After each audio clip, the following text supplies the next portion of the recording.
વડોદરામાં ગેસ પુરવઠાની સમીક્ષા માટે કલેક્ટર દ્વારા અપાયેલી સૂચના બાદ પોલીસ તંત્ર હરકતમાં આવ્યું છે।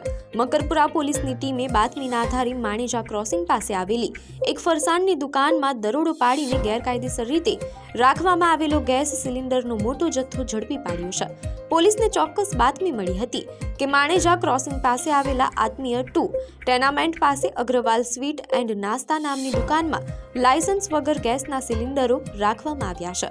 મકરપુરા પોલીસે જ્યારે તપાસ કરી ત્યારે દુકાનદાર ભવાની શંકર ઉર્ફે ભોલે અગ્રવાલ પાસે વિવિધ કંપનીના ગેસ સિલિન્ડર મળી આવ્યા હતા। પોલીસે આ દરોડા દરમિયાન દુકાનમાંથી 10 ભરેલા અને 18 ખાલી મળી કુલ 28 ગેસ સિલિન્ડર જપ્ત કર્યા છે। અંદાજે 66,920 રૂપિયાનો આ મુદ્દામાલ કબજે કરી આરોપીની ધરપકડ કરવામાં આવી છે। આરોપી લાયસન્સ વગર ગેસના સિલિન્ડરોનો સંગ્રહ કરી તેની કાળાબજારી કરતો હોવાનું પ્રાથમિક તપાસમાં બહાર આવ્યું છે।